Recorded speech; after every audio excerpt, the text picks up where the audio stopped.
Welcome along. It's a Friday afternoon, the 12th of April 2019, and I have a very famous person in our Valley Chamber circles, otherwise known as German Ron Pennekamp from Brokat Creative. Welcome along to the From the Valley podcast on our special 40th episode. 40th episode, all right. Now I feel really special. Thank you, Tim.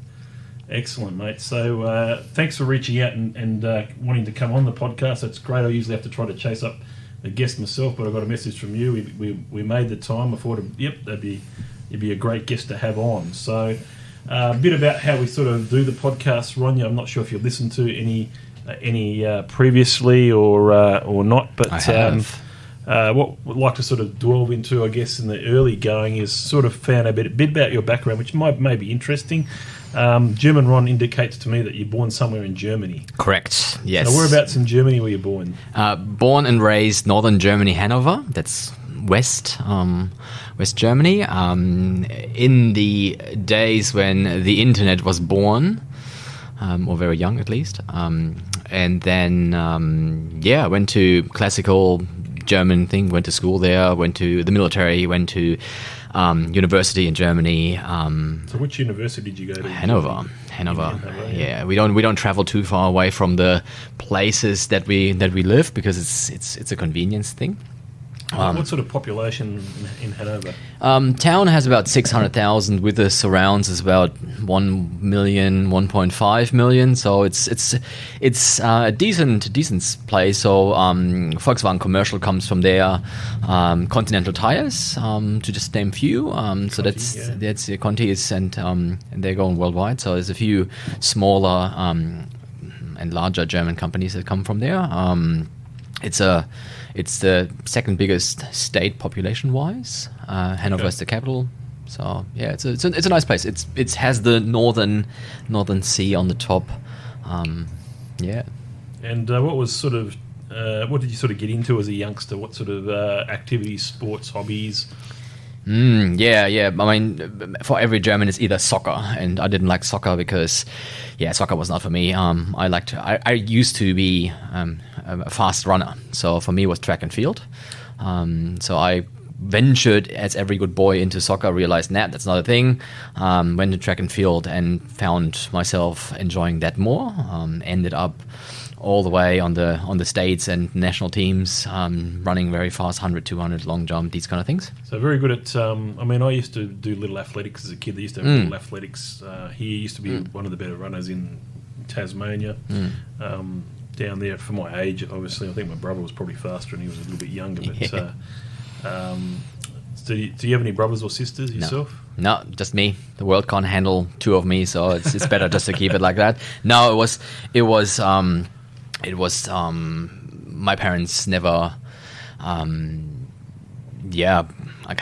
they started late, so one was an option, and then you become into the you're getting too old for that kind of business.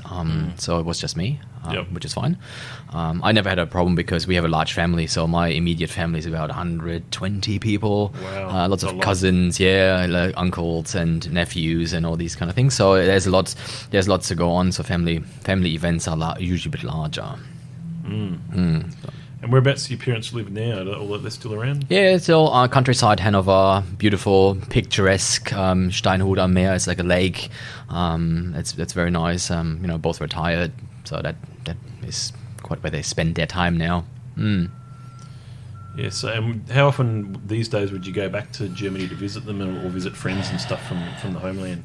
Yeah, I mean, most of them come out here now because they have realized that Australia is not, a bad place to visit, and a lot of them like to travel around. They do the backpacking thing.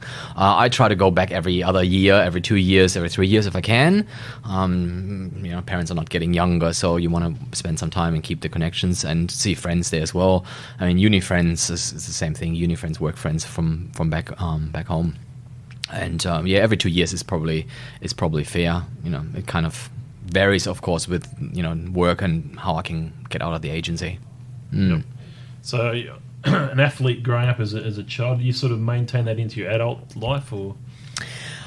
I need to say yes, because we're all fit and healthy. Yes, I probably could do more, but again, it's always that how much time do you spend in the office and how much time do you spend running around the gym. Again, this year is again fitness focused, so I want to do a bit of more health related topics, not because I have to, but because I want to, and I think that's very important. So it's the amount of time that you sit on your rear end is not really helping your physique, so you want to be active. So in the office, for example, we have all standing desks. If you want to sit, you can. It's a great thing. We had 40 episodes on the podcast, never discussed standing desks, but that's definitely something that we've had a couple of people in the office here try them out, and they certainly have their benefits. But how long have you been with that sort of setup? Oh, since we started. We started out with this because, again, working for other organizations, they have the the fancy options, the flip up and down ones, or the really fancy options where the app controls the desks, or the app decides you have to stand up now or you have to sit down. Now we went completely the other way around, and we went or everybody's standing unless you want to sit down, and everybody has a chair that they can, so you can alternate yourself. But we don't give there's no seating desk in the office at all. That's excellent, very forward thinking, but obviously this is where we are in 2019, 2020, and that's how things should sort of be. You should be mindful, and that's certainly ways to benefit your health. 100%. So tell us a bit about your early sort of career in the workplace. Where did it all start? What was your first job, Ron? First job was for a supermarket in the warehouse, putting things together, which lasted about 3 weeks, and then they said, oh, look, instead of you putting stuff together, why don't you do a supervisor and have a look at that? And then it was just literally just making sure that, orders get put together and everything works well. That was until school ended. Then, of course, as every German, you have to serve in the military. Military service is mandatory. Back in my days, a couple of years later, they axed it completely, no more. Because they realized it cost them too much money to train people on weapon systems, and then they don't use them. But again, that was the what you had to do at a time. And then basically from there on straight into university. Yep. Got a bit bored there. Started my own business basically semester 2. Marketing and events. And this was still in Hannover? Yep, still Germany. Yep. And back in the day, it was, when university was still teaching you that, digital and the internet is not really a thing, it's just a phase. Those were the days. So we did, me and a roommate, we had an idea of, doing a marketing business. He pulled out because he went into more studies. He did a second degree on top of it. So I continued on the marketing and event space at the beginning, just for I don't want to say shits and giggles, but just for fun. Okay, thank you. And then later it became more and more serious when more and more bigger clients seemed to jump on board, because the motto was, nothing's impossible. So if you come from agencies that tell you that, sorry, that's not a thing, or that, can't be done, those are the things that I'd like to do. So, and the rest, I guess, when did you actually make the move to come to Australia? How long ago was that, right? It's about 10 years now. So 10 years it's ago. 10 years, so yeah. To the end of the previous decade, I guess. Yeah. Okay. We had Australia as a client in Germany for Expo, so I helped, staffing and a few other bits and pieces at Expo 2000 in Hannover. Okay. So it's the same thing as 88 was here. We had it in 2000 in my hometown. So that would have been an experience, wouldn't it? Yeah. It's a typical German experience. At the first, no one goes because everybody thinks it's a crazy idea and it doesn't really work. And at the end, no one wanted to leave. And I think the Australian Pavilion had like 8 hours of wait time, so you would kind of like get in line, pick a number in the morning, see everything else that is happening at the ground, and probably at 5, closer to the end, you would come and go through a very Australian interior, like red tent inspired thing with the Olympic flag and all the other torch. That was just literally the thing to do, and we always thought we get just 1 or 2 countries. We ended up with 16 countries that we looked after, which is cool because you get to see and to experience culture. And then when the opportunity came up to come here, basically it is a matter of, do you want to do it or you don't want to do it? Let's give it a crack. And how old were you the first time when you came to Australia? How old were you? Oh, I never experienced. I had no idea that even Queensland existed or what Brisbane was. So yes, you know Australia. That's Australia is a very popular country in Germany, and vice versa. Yes. But yeah, Queensland, no idea what the other states were. Sydney, Canberra, Melbourne, these kind of things. Everything else was just maybe Perth, but only if people visited and brought you that information. Everything else was it's just a gigantic island. Yeah.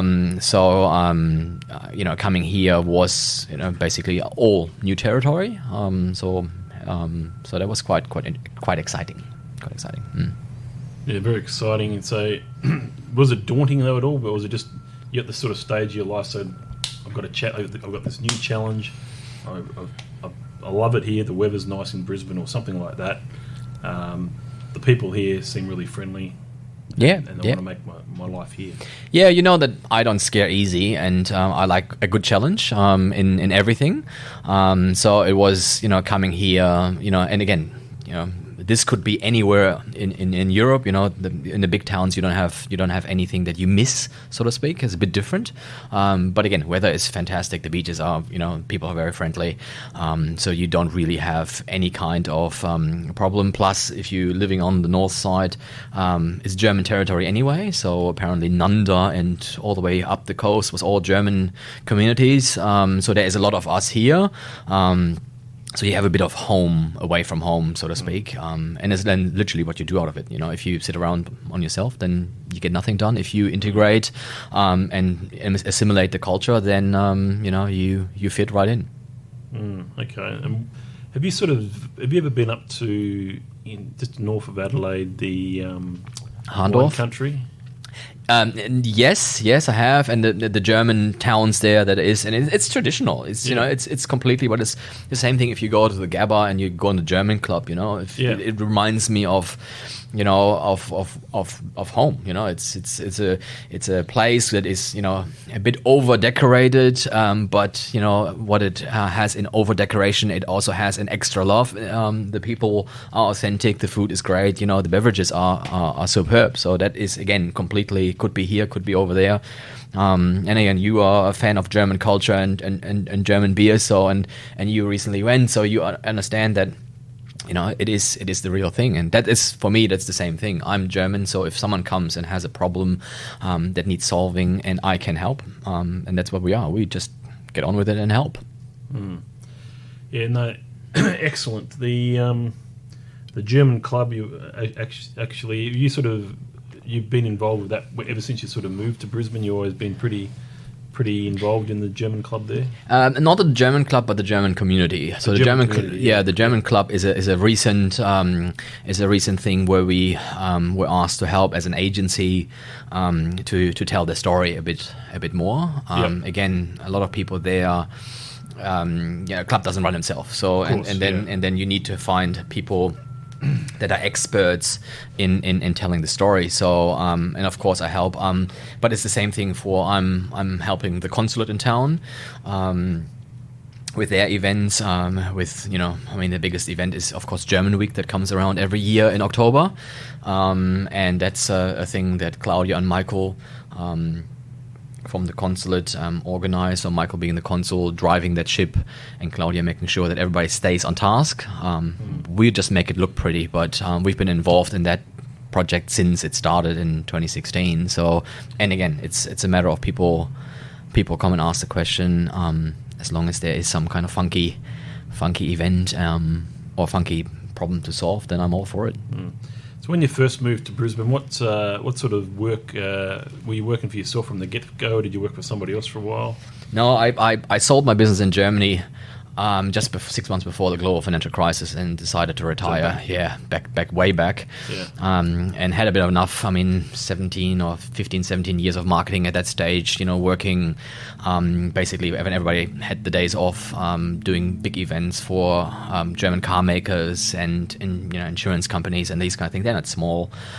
Plus, if you have a quite large number of staff, that kind of freaks you out all the time. So I was ready for a bit of a break, and then Australia came up, and I started working in finance for the Queensland government, for a department there, and that lasted for about 4 years, and then I got itchy fingers again to go back into marketing. For me, that is always a good thing. I mean, I've sat on every side of the table, whether it's big business, small business, big agency, small agency. So for me, it didn't matter. But I got then headhunted out of the government to go back into marketing, and then hopped around in a few agencies just to have a look how Australia works and ticks. I think you can't start anything on your own if you have not seen what the landscape is made of and who else is playing. But then came to the realization in 2016 that I much rather start again accumulating things. So that was the idea when Brokat came off the block, and it was basically an idea of how can we combine good service with a few German attributes and launched it into the Brisbane market. And so Brokat Studio, that's the name of the business. Your office is based over at Banyo, isn't it? Yeah, we're near the airport. On the way out to the airport. And obviously, ever since you sort of had that business, you've sort of been fairly heavily involved with the Valley Chamber of Commerce. You at pretty much every meet and mingle, you're providing a prize to a lucky person to be able to review their sort of digital processes, and you sort of have a bit of a meeting with them. Obviously it's like a discovery meeting, I guess. It is. Yeah.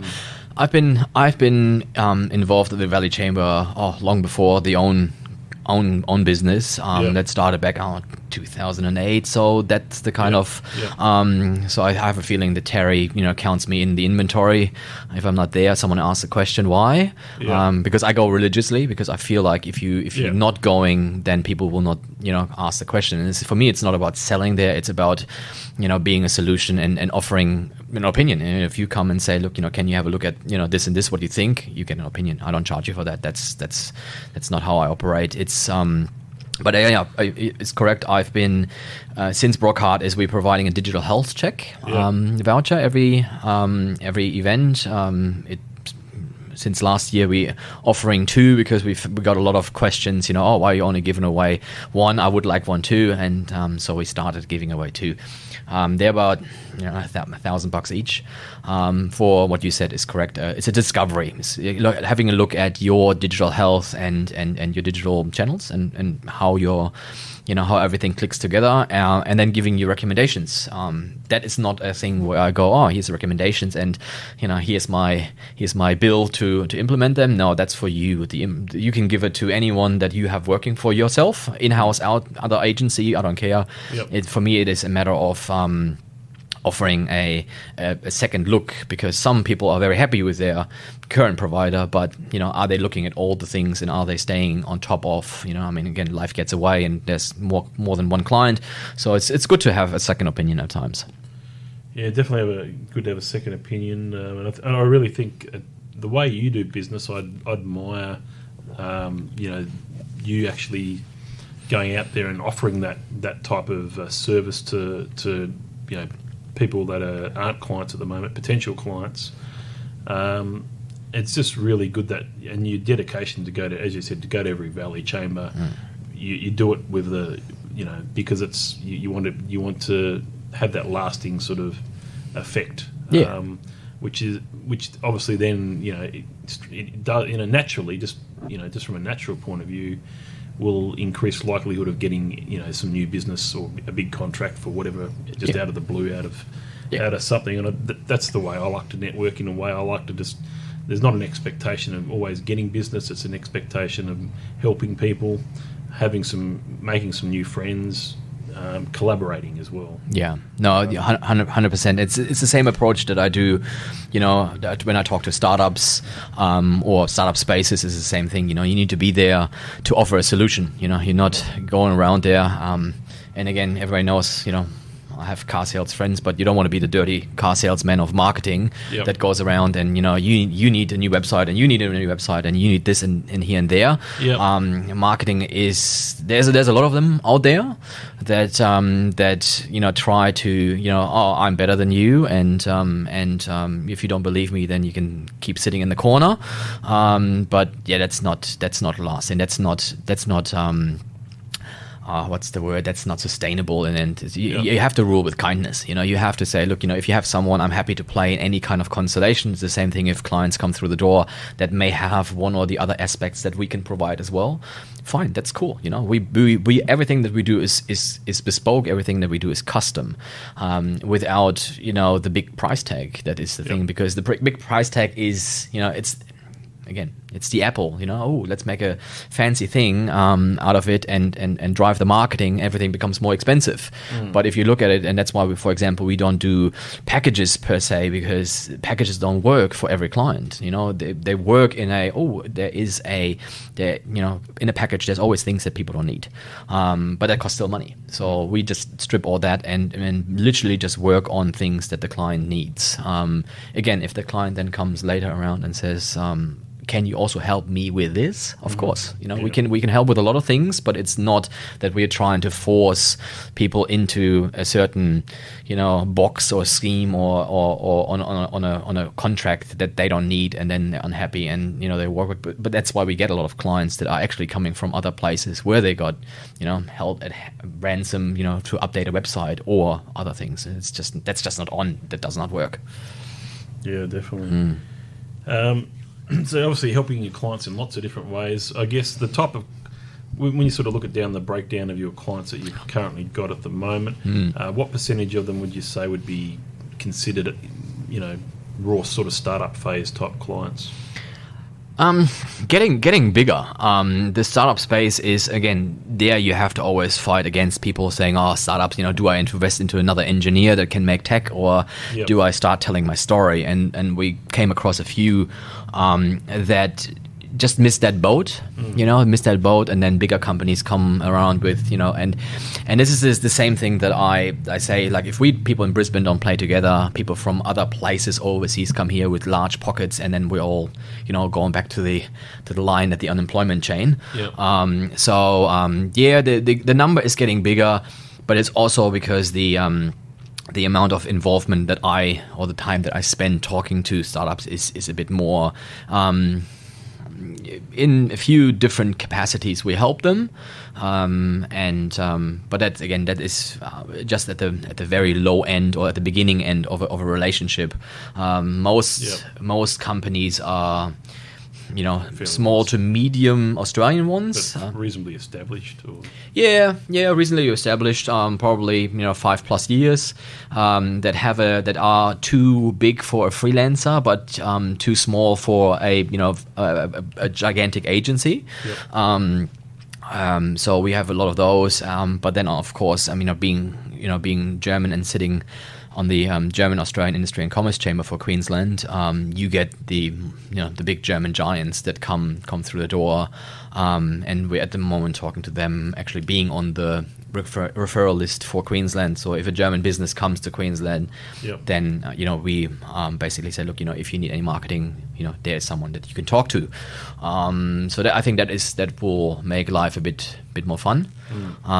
Again, their benefit is that the director of the company is actually a German that speaks the language. They can give you a German advertising and say, look, make that for the Queensland market or the Australian market, and that's the big advantage that we have. That's our little niche where we don't have too much of a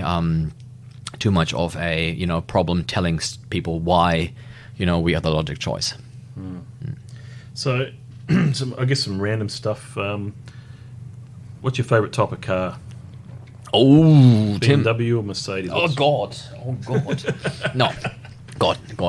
Everybody knows that I support my German cars, and I have to be from a German chamber perspective, I have to be neutral. But also everybody knows that I used to work for I don't make any advertising for them, for a little car maker that has 4 rings on the front. So I'm very biased. Okay. Very biased there, yes. Rightio. Okay. I'm not sure if you want to give me a Maserati or something like that, then I'm sure eBay will be happy to. I can sell that one. No, but yeah, that's where I go. But also with the sort of, do you like any aspect about certain German cars over what are the features of the German cars that sort of stand out over your typical sort of Toyota, Japanese car or Holden or. Toyota, fantastic car. Holden, most of them come into Germany anyway. It's the quality. I think for me, it is the quality of the car. And again, they are all interchangeable. Whether it's Mercedes, BMW, Audi, Volkswagen, Porsche, they all have the quality aspect, and that's where I go. But same thing, Toyota, fantastic cars. Can't fault them. But it is, for me. Of course, I come from the car industry. Probably have some kind of petrol in my blood as well. My family is Wolfsburg is not far away, so we are a Volkswagen family. So Audi was for me the logical step back in the day. But yeah, again, for me it's quality. If it's does not matter what it is, and I drive anything and everything. But it's quality aspect. Do they have like an Audi factory over in Germany that you can visit somewhere? Like they've got the BMW one, they've got the Mercedes one, fairly well known in Stuttgart and probably Munich. Whereabouts do they have the Audi one? That's Ingolstadt, southern Germany. So there's headquarters there, and Neckars-Ulm. That's the second one, so you can visit both. But again, if you want to see anything that is in the Volkswagen family, you go to Wolfsburg to Autostadt, and they have all the museums there and all the fancy museums. That's where they have these cylindrical car storage things that you see where cars get produced and then they get stored. And when you go and pick up your car, it's an experience where you check in your baggage, you give her your license plates. And then you wobble through the museum, the time house, and in winter they have ice skating there and whatnot, and a little Christmas market. And then you pick up your car, so they slide it out of that gigantic cylinder. So, Google that in your spare time, and then the car comes down on the floor, people explain to you, and then you drive away with it. So it's all done, and it's a bit of an experience. So you can do that there, but again, you can do the same thing for Holden or for Opel, as we call it in Cologne. So they all have that kind of same experience, because again, it is an investment. People want to have a positive experience, when you fork out a decent amount of money. And what's your favorite type of food or German food? German club Kassler. If anyone wants to have a good, everybody likes the pork knuckle. But again, being northern German, there's a town of Kassel, and they make a fantastic pork dish. It's on the menu at the club. So how does the pork sort of done with the Kassler? Just explain to the listeners, I guess, how that what you're actually getting. It's thin sliced. Sometimes it's pork meat, and if you have sometimes it's red wine infused with potato mash, or wedges or whatever, and sauerkraut, and then you have a bit of mustard on the side to give it a bit extra spice. That's very nice. A lot of people don't. Again, the image of Germany is predominantly southern Germany. The Americans, Munich and Stuttgart, because that was the American sector in the occupation after the war. So they broadcasted all the German culture, the mountains, the people in lederhosen out into the world. We were in the English sector.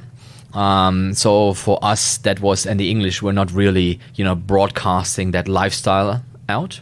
We also don't have the gigantic mountains. We have more the horse riding. So Hannover, my hometown, is where the Hanoverian racehorses come from.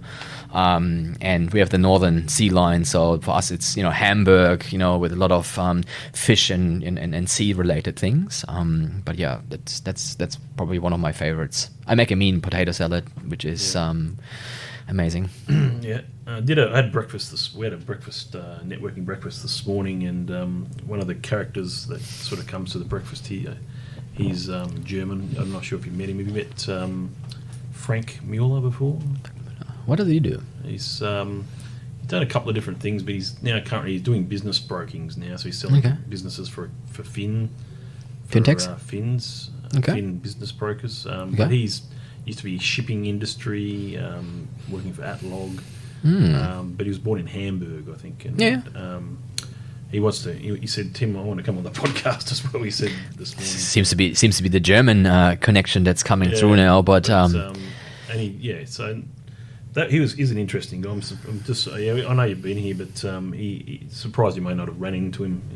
Around Brisbane, you know how small this bloody place is. I know, yes, but it's about 15,000 of us, so I'm yet to know I think I know a fairly decent amount of the people, but again, I meet new Germans here all the time. So yes.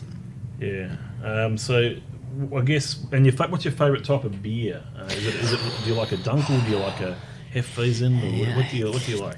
Again, Hefeweizen and these kind of things are southern German. So I'm actually Becks, from the Becks region. Yep. So the very crisp Pilsner, that's us. Yep. So and you can get them here because they get produced now, I think, in license down in Australia. Yeah, I think they, unfortunately, in Australia, I think they just brew them here. Yeah, but they still have to obey the recipe. I mean, German beer recipes have been around since they invented the stuff, which is quite interesting. And I went to the place in Bavaria where they actually came up with the first beer, the Monks, again, of all people. But it's horrible. It's like 17%, and you can put a spoon in and it stands. But so it's the tradition that is. But no, I like a good Hefeweizen. But there's also a couple of, I think we have, last count was about probably 10,000 different kinds of beer in Germany. Yeah. And that's not talking, about all the boutique brewing people that do little things on the side. So it is quite. But those are the two ones that you find. But I like a good Australian boutique beer. We come across some good stuff from time to time here in Australia. I mean, I know my wife, certainly, she loves a Dunkel. Yep. She loves her Dunkels, and that's her favourite type of beverage. German beer. So if we ever go to any of the places here in town, the Bavarians, the German club, she'll try to make sure she gets a Dunkel. Yep. Also, I guess you know the guy who runs Oktoberfest. He's been obviously Boris and Kim. Yeah, we know them. It's been around. That Oktoberfest. I mean, we, again, not directly involved with the Oktoberfest, but keen supporter. I mean, we always take either people from the agency to the Bavarian corner. We're always there for the official opening with the Lord Mayor, and we support Claudia from the consulate there with having a few people and making sure that they all find their ways. I usually have a car on display from a small German car maker, or large one. That varies by time. But again, if anyone has an idea for this year's car that we want to display in the Autofest, you know where to find me. You're talking about the Autofest that's on the last Sunday? Or Yeah, usually we have. I don't mind that. I've seen that a couple of times. I had a friend who took one of his BMWs there once, an old classic sort of BMW it was from memory. Yeah, it was. They have a couple of classics there. I usually go on the other way. I usually probably go with the latest model of something, so that it gives a bit of that Germany is not only just tradition, but it's also a matter of that a lot of modern cars come out. I mean, I've posted something on LinkedIn the other day. That's the new e-tron from Audi, a full electric car where they say electric is going Audi. So it's not even we're jumping on the bandwagon. I mean, again, those companies are a bit larger, so for them it's not very easy just to go, oh cool, let's not worry about petrol anymore, let's go electric. So but they're coming big and hard and fast. Yeah, definitely. So what other sort of surrounding countries in Europe, do you sort of any particular preferences to other countries like Switzerland or Belgium that you like to sort of visit when you've been in Europe before? Anything that sort of sticks out for you? Yeah, I mean, again, last visit was, it's I like always France, southern France. So I haven't really done France, so I'd like to do that next time, I think. France is very nice. That whole, I've done Spanish islands, Spain, Portugal, these kind of things. The southern tips of Portugal is very nice and picturesque. But also my personal favorite, Croatia. Not for boat week, that's the westernized touristy thing. But if you just go camping, it is spectacular. It is spectacular. The people are ridiculously friendly. The food is amazing, and it's just fantastic. It's just really, really nice there. Yeah. So, how do you find the challenge of doing business in this part in Australia compared to your time in Germany? What do you feel like the biggest challenges for a small business that you've experienced? I guess, Ron. Oh, look, I was talking to a couple of people from other businesses the other day, and I think it's the how do I want to call this? It's the lack of business responsibility to solve our cash flow problem that everybody has. Everybody wants everything yesterday, but when it comes to the money exchanging hands, and I see it with a couple of businesses, we're lucky that we don't have that problem per se, because we either have a couple larger companies that don't have that kind of problem, or we put them on contracts where it kind of starts taking automation to it. But I think that's the biggest thing. I think a lot of people don't take business seriously. Here it's everybody is kind of a self-employed, one-man show, and there's various shades of businesses that do it better or worse. But I think that taking business seriously is something that needs to start focus. People need to let's build something here in Queensland, because otherwise, again, people from all over the world will come with their great ideas. And I went to a lunch. I don't know who was speaking from the VCC, but it was like, we want to be inventors and not renters. That kind of stuck in my mind, and this is very, very true. I've been thinking about who said that, but it has something. Let's put our thinking caps on and come up with things rather than just importing ideas and then paying someone else to do it. I think, especially Queensland, and I'm involved with the startup space, and I think there's enough talent here to come up with fantastic ideas and be local and be, I think, close enough to the polls that what's happening in Queensland and what's needed. I think that's where we need to all focus our energy a bit more, because I think that will help everybody in the long run. That's some interesting perspectives there. Business is always, you do come across, and we see it all the time, businesses that certainly don't really pay as much attention to their cash flow, even though you try to drum that into them as their accountant or their advisor. When you've got the number of clients that we have, you certainly see a variety in the approach. Some are right over their cash flow. They transfer the money religiously into another account to not spend it.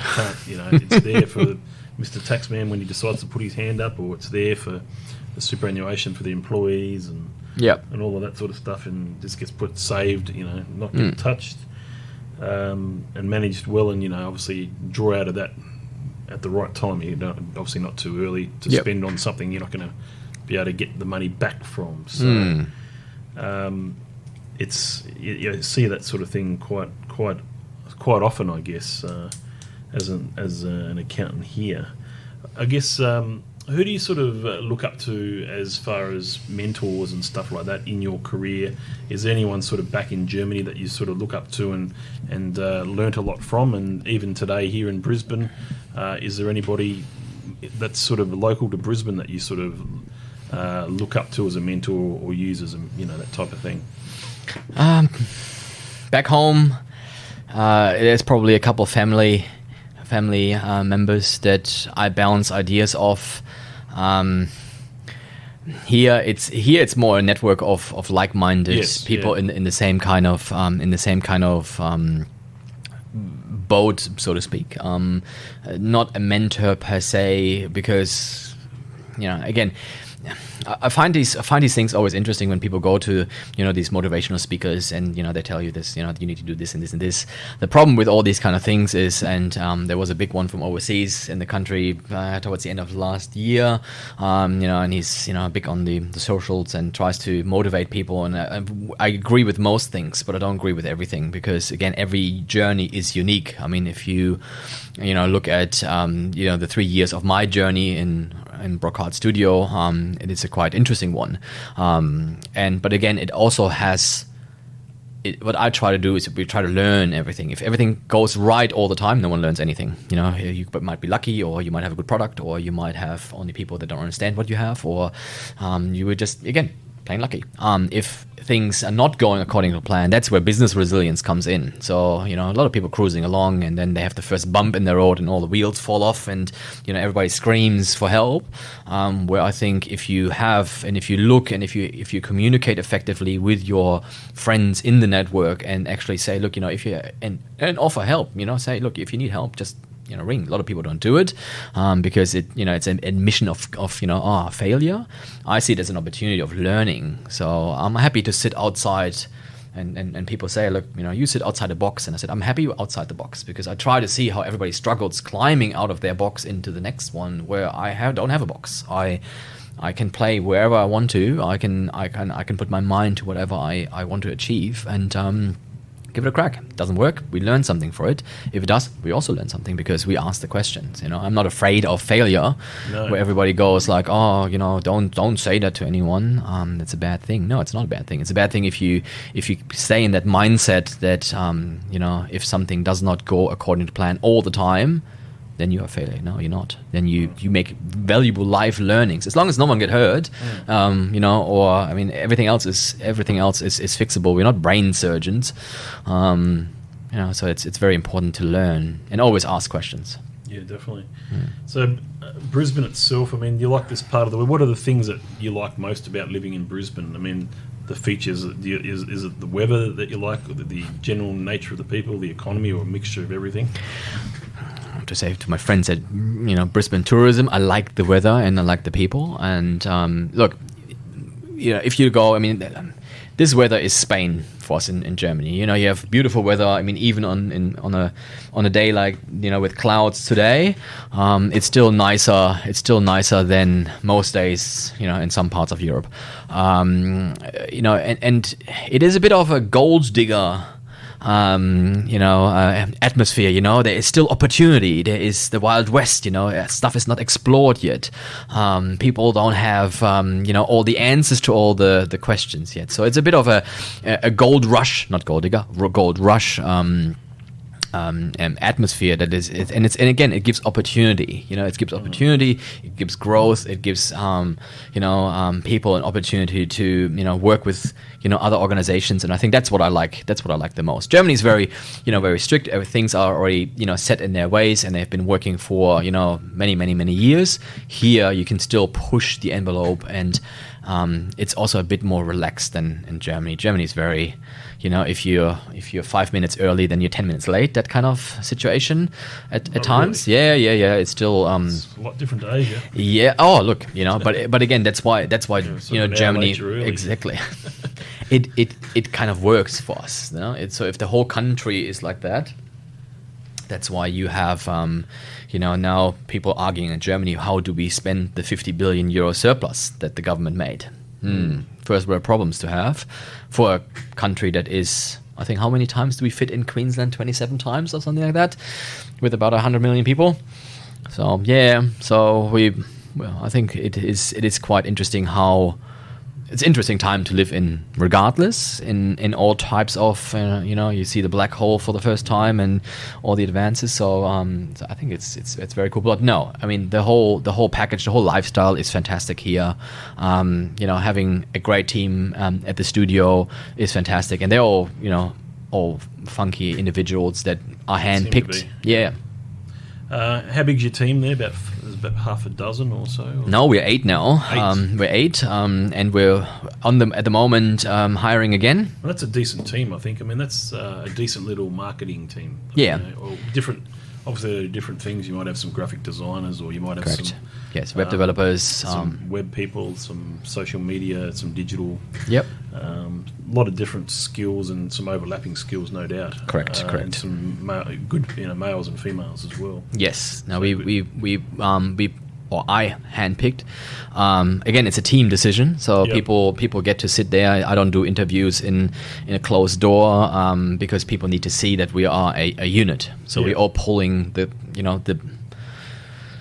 ship into the same direction for intensive purposes. So I can't put anyone in that does not have the same kind of mindset. You don't want to have someone, kind of breaking the mold. And that's why we have a good mixture of senior and junior. So and again, teamwork is the biggest aspect that if someone comes to the door has a problem, the team works on it.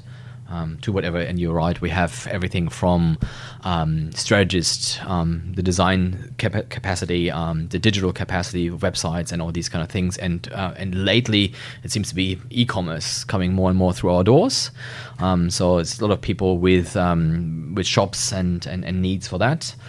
But also we're getting busier in the video space. Videos, drones, high resolution stuff for corporates. That seems to be the hype of the day, which I've been telling people for 5 years now. Yeah, video is definitely one of those things. It's I was told about 5 years ago as well that it's the most searchable thing going on. So that's definitely still sort of projecting that way as being in 2019. Searching with video YouTube's obviously very important still. Yeah. No, look, it is very easy. If you, I don't do Facebook personally. So I don't do Facebook. Because I did in Germany, it sucked up a lot of my time. Because it's so pretty. You can look at things. So you spend more time on Instagram or LinkedIn? No, I'm I would say 50-50 Instagram, LinkedIn. Okay. Yes.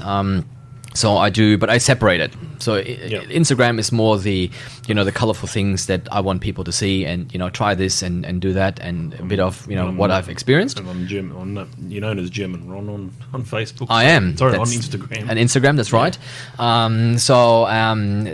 That's that, and then the LinkedIn is I try to share something from my larger network. But again, it was literally 2-3 years. When I started Brokat, that was when I really put some effort in and grew the network. But I have the iron rule: if I don't know you, you can't be in my network. Yeah. So if someone just wants me to, cool, let's have, Ron in my. Yeah, no, sorry. Again, and I have to also see, because networks grow like that. I put stuff into the network, not that I expect something out, but I want to work with the network and say, hey, Tim, talk to this person because they have a need. Again, I don't get anything for that.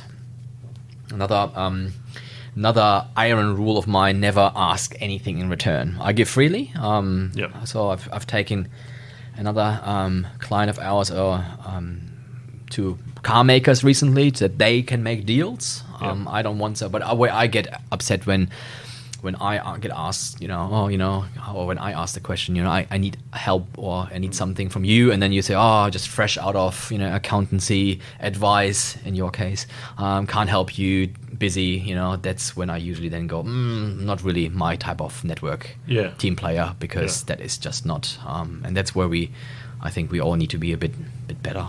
Yeah. Not the two of us, going back to networking on that segue, the Valley Chamber of Commerce, certainly, would you consider that it's for you? That's been something that you put a lot of effort into. You obviously enjoy it, and you've probably met some interesting people in the group, and obviously everyone knows who you are. That's in the group. So you've certainly achieved some stuff there. What do you think are the things about that chamber that really make it stand out from lots of other ways of networking, I guess, that you might consider as alternatives? Look, I've been very honest. I mean, it's, again, I have the other side, the German networking in that industry. You don't have to necessarily compare it to that, but no. But I started looking around when I first looked at the VCC. But for me, it was always a matter of the people make the difference. If you go there and everybody just kind of runs around and just tries to flog you stuff, that's where I go, oh, that's not really my kind of crowd. It doesn't feel like that, does it? No, and that's the good thing. That's the good thing. I'm definitely an advocate of that. It's like everybody can approach everybody. Yeah. There's no one, special there that they say, oh, sorry, I'm too good for you, or look, and I'm not taking that. I mean, I've asked, pop stars, for their ID cards and for $20 for beer, so I don't really care about anyone else, because at the end of the day, we're all cooking with water, as we say in Germany. But everybody's approachable. Everybody, you can easily reach out at any time and ask a simple question or ask for help. And I think that is something that is very valuable, which I have not found anywhere else. And I've been to a few chambers of commerce worldwide. This is quite unique. Sometimes it kind of goes a bit overboard, and then have to rein it in. It gets too networky and too cliquey and too fun. At the end of the day, we want to all do business with members first, and that's what it is. It's a business chamber. But I think we have come a long way from that, and I think that the chamber now is. There's always hundreds of people. Yeah. And I think that is a sign of, and you see the same people, but also the good thing is you see a lot of new faces, and especially, as you said, right, probably most people know me or have heard of me, and I think that is a thing that I still get to go there and I find new people that talk to me. I mean, when you got a size, you got an event size of 100 to 150 people, sometimes even nearly 200 people going to a meet and mingle, and as you said, you're always going to see some new either new members or new people that may be a member. There's always enough of that. Yeah.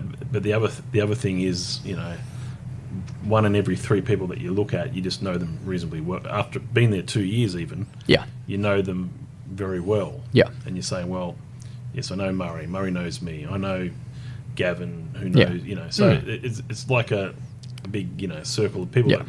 They usually go to everything. There's not usually too much of an absence for those people that keep turning up. They're always there. They'll be there 7 or 8 times a year minimum. 100%. Sometimes every month. So it's really good to, and once people see that sort of, that people are doing that, it's saying, well, this is, we're having fun here. We're getting to know a bit more about people. We're friends as well as, so it's really good. I've sort of certainly got a bit out of that, the Valley Chamber the last couple of years, more so just knowing people I didn't know, shrinking the size of Brisbane. That's what it does. It really does shrink the size of Brisbane. Brisbane's pretty small to begin with, but it just seems to be getting smaller and smaller by the day. And probably what I'm talking about there. Yep. So I guess where do you see sort of Brokat's studio going in the future? As you said, you've only been with this nice cliquey team. There's 8 of you now, 3 years or less. Yep. What's the ultimate goal with Brokat? A lot of people seem to ask me that these days. Really? Yeah, it's don't know why, but where do we want to go? I think we just keep growing. I think that is the thing. Not in terms of saying that we do something better or different, but I think that is just the nature of the beast. Yes. There is a fair amount of interest coming to us. You have been on the receiving end of a very nice prize lately that came out of our office as well, that will challenge you on a sport level. And I think that is the kind of stuff we want to try to invent a few new things. Yeah. So we're putting a few new stuff on for clients that no one else does in town. So that seems to get a bit. I think what you're referring to there, Ron, is the little tiny Pong table, which I put $110 on at an auction at I think it was the Chaplin Watch Ball. I just moved it out of the office here. It was here. Otherwise, I would have played you. We probably still can if you want to find it somewhere. But yeah, very just a little tiny Pong. It's like an ironing board table, isn't it, Ron? You've got an ironing board table. The bats, I think, are pretty much full size. Bats are standard, balls are standard. Just that you play on an ironing board basically, and it's actually quite. It's becomes you get used to it after a while. Yeah, no, it's about it's meter by 60. Is that all it is? It is. It's literally desk 60 by size. meter, yeah. So it is the width of a good desk these days. It got born out of a question where people said, look, I need corporate gifts, but I don't want something that is just a wine bottle or a pen or God knows what else people give these days, planned. Or good gifts in itself, if for the right recipient. But we got a lot of people came through the door that wanted something that's custom. So on one fine Saturday afternoon, I kind of went around and had a bit of a do-it-yourself moment, and I thought, how can we do this that we can print on top of a board, and then basically get that to clients. So again, Tiny Pong, if you want to check it out, go to the website or Google it, or go to Instagram, and you can do whatever you want on top. So then there's a few funky people that have adopted it, yet we gave a couple away as a presents because, for example, the boys from Orange Sky, they are big ping pong enthusiasts, and we connected them with a few car makers, for their efforts of providing services to the homeless. And of course, at their 3rd birthday, we gave them a Tiny Pong with an Orange Sky design. So that's the thing that we want to do. It's not a serious sport, utility, but it's a fun for the office. It fits, in every kind of office. Either it's quite good. I mean, that whole kit, I'm not sure what it retails at, but it's probably around about for $100 or less, maybe. No, it's a bit more than that. You got a very very nice bargain. You got a snapper. I think you paid. I think the start kits are about $2.99 where we start, and then custom ones are $50 more or something like that. So they're not huge investments. Yep. We have one down in the valley at Volkswagen if you want to go check one out. And again, it's for an engagement tool for staff, and if you go take it to a trade show, they're amazing. So again, you can do whatever you want on top of it, and that's the kind that's unique. If you give one away to a client, that is unique. And how long ago did you come up, or did you first sort of October last year? It was only that long ago. It wasn't that long ago then. Yeah. So it's not very long. No. And we'll finish up, I guess, with talking about Oktoberfest. So, what do you think? What is when someone sort of talks about the homeland Oktoberfest? What does that sort of resonate to you? Is that something it brings back sort of is good memories, happy sort of times, that sort of thing? Yeah, I mean, again, every German town has an Oktoberfest or a fest of that size and nature. Again, Stuttgart has the Wiesn. We have the spring fest. So again, it's always the same. Look, if you look at the Oktoberfest, it's about 6 million people in 3 weeks and probably 8 million liters of beer. So it is a quite hefty event, but it's always fun. I think before I came here, I think I went 3, 4, 5 years in a row to the Oktoberfest in Munich. So you're pretty big into it then. Yeah, because you take friends from overseas and they all want to see it. But as everything is when you go overseas or if you come here, it's better with someone that is local or speaks the language. You have such better experience from going there than if you just go there and don't know anything, and you avoid all these tourist traps which cost you a lot of money and don't give you the experience. So Oktoberfest is always, I mean, here. So talk about Brisbane. Do they? And you look at the different Oktoberfest events that they've got on here, and you can talk about what Boris does with Oktoberfest at the R&A Showgrounds. How you think that sort of happens, and how he gets a very big following, and then obviously what the German club do, and any others that you've come across. Yeah, again, the idea with everybody that does something for the German community is to be authentic. Because Germans pull you up quite quickly and say, "Oh, look, this is not how we do it," and you can't.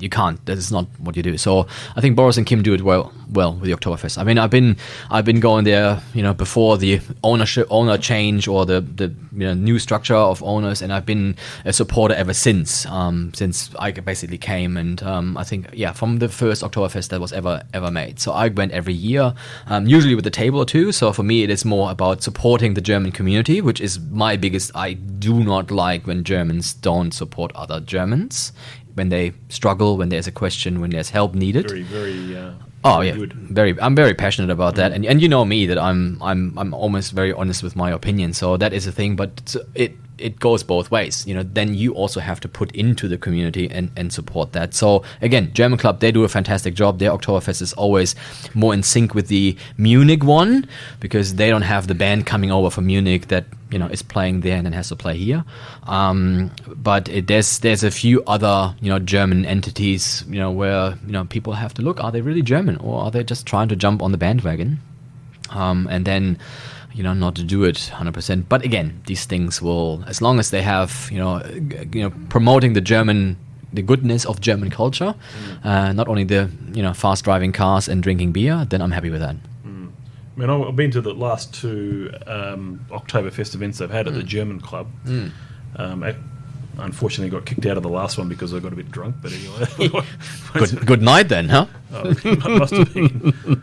Must have been. Anyway, it was one of those, you just drink a lot and that you just get kicked out. That's what happens. It adds quickly, yeah, that's true. So, what do you think they do? The one at the German club fairly late in October, not sort of close to the start of October.